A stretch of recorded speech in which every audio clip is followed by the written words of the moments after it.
So today there was an update on proposed changes to the superannuation tax system. Now, this is something that's outside of my scope of advice, but something that I've been following along with a lot of interest because it was a topic that I was quite torn on personally.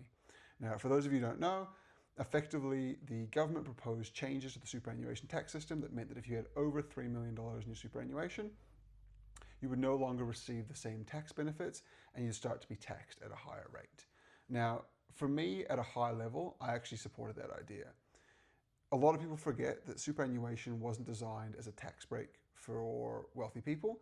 It was designed as a system to help people retire comfortably without relying on the government. At a certain point, whether that's 2 million, 3 million, 4 million, you can disagree on what that number is, but at a certain point, superannuation has achieved its goal. If you've got a balance of, say, $3 million, you now are no longer reliant on the government in retirement and you can afford a comfortable retirement. And at that point, it's done its job. There's no need to then continue to offer tax breaks for people because it's done what it was supposed to do. And if you want to keep making more money on top of that, that's fine. No one's stopping you. But I don't think you should get those same tax concessions that you initially got because those tax concessions were designed to help you get to a comfortable retirement. And you've already gotten there, which is fantastic.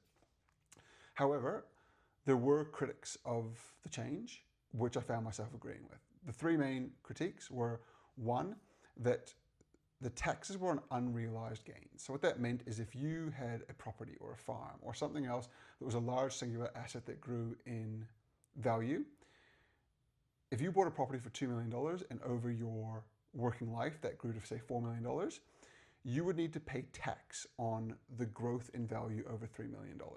Now, the problem is you haven't actually got any money there. You've got this asset, whether it's a farm or a commercial property, whatever it is, and you're now have to pay tax on that even though you have no money to do it, which forces people to come up with money they don't have that affects their lifestyle, or forces them to sell an asset which may be crucial to their business or may be a family asset that's been in the family for generations. So that didn't quite seem fair. The second was that it wasn't indexed. Now, $3 million seems like a lot of money right now, but in 30 years with inflation, it's not going to be that much money. And if you don't index this for inflation, it's going to lead to some unfair results. And finally, defined benefits were not going to be included, which meant some of the fantastic benefits that politicians get weren't going to be included. And a lot of people were suspicious that they were targeting wealthy individuals, but not themselves.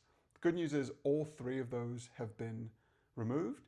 It now does get indexed. It only taxes you on realized gains and defined benefits are included, which basically means that as a rule, I'm pretty much fully supportive of this as it stands, to be confirmed as more information comes.